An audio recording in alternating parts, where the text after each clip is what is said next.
എല്ലാ പ്രിയപ്പെട്ട പ്രേക്ഷകർക്കും എമ്പുരാൻ സിനിമയുടെ ഏറ്റവും പുതിയ ബോക്സ് ഓഫീസ് അപ്ഡേറ്റ് വീഡിയോയിലേക്ക് സ്വാഗതം. ചിത്രം ഇന്ന് വിജയകരമായിട്ട് 12ാം ദിവസം പിന്നിടുകയാണ്.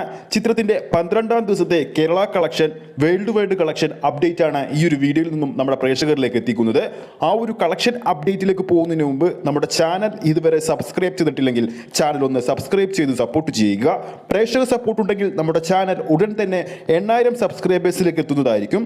എല്ലാവരുടെയും സപ്പോർട്ട് പ്രതീക്ഷിക്കുന്നു. പൃഥ്വിരാജ് സുകുമാരന്റെ സംവിധാനത്തിൽ ലാലേട്ടൻ കേന്ദ്ര കഥാപാത്രമായി എത്തി തിയേറ്ററുകളിൽ വൻപൻ കളക്ഷനോട് കൂടി തന്നെ മുന്നേറുകയാണ് മലയാളത്തിന്റെ എമ്പുരാൻ. ഇന്ന് ചിത്രം കൃത്യമായി പറഞ്ഞാൽ 12ാം ദിവസം പിന്നിടാൻ ഒരുങ്ങുകയാണ്.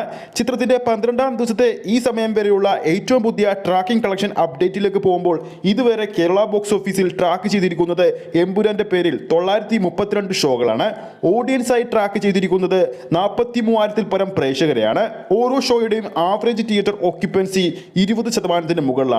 ഇന്നൊരു വർക്കിംഗ് ഡേയിലും മികച്ചൊരു കളക്ഷൻ തന്നെയാണ് ചിത്രം നേടിയെടുത്തിരിക്കുന്നത്. ട്രാക്കിംഗ് വെബ്സൈറ്റുകൾ പുറത്തുവിടുന്ന ചിത്രത്തിന്റെ 12ാം ദിവസത്തെ ഈ സമയം വരെയുള്ള ഏറ്റവും പുതിയ കേരള ട്രാക്കിംഗ് കളക്ഷൻ എന്ന് പറയുന്നത് 70 ലക്ഷം രൂപയാണ്. അതായത് മലയാളത്തിന്റെ എമ്പുരാൻ തുടർച്ചയായിട്ടുള്ള 12ാം ദിവസവും കേരള ബോക്സ് ഓഫീസിൽ നിന്നും 1 കോടിക്ക് മുകളിൽ നേടാൻ ഒരുങ്ങുന്നു.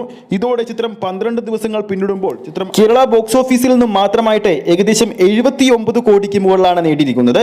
ആഗോള ബോക്സ് ഓഫീസിൽ ആദ്യ 11 ദിവസങ്ങൾ കൊണ്ട് 250 കോടിക്ക് മുകളിലായിരുന്നു എമ്പുരാൻ സ്വന്തമാക്കിയത്. ഇന്നത്തെ കളക്ഷൻ റിപ്പോർട്ട് കൂടി പുറത്തുവരുന്നതോടുകൂടി തന്നെ 12 ദിവസങ്ങൾ കൊണ്ട് എമ്പുരാൻ ആഗോള ബോക്സ് ഓഫീസിൽ 253 കോടി റേഞ്ചിൽ എത്താൻ ഒരുങ്ങുകയാണ്. ഈ ഒരു കളക്ഷൻ അപ്ഡേറ്റ് വീഡിയോ പ്രേക്ഷകർക്ക് ഇഷ്ടപ്പെട്ടെങ്കിൽ വീഡിയോ ലൈക്ക് ചെയ്യാനും ചാനൽ സബ്സ്ക്രൈബ് ചെയ്യുന്ന കാര്യം വീണ്ടും ഓർമ്മിപ്പിക്കുന്നു. ഫേസ്ബുക്ക് പേജിലൂടെയാണ് ഈ ഒരു വീഡിയോ കാണുന്നതെങ്കിൽ ഫേസ്ബുക്ക് പേജ് ഫോളോ ചെയ്യുക. അടുത്തൊരു അപ്ഡേറ്റുമായി നമുക്ക് വീണ്ടും കാണാം.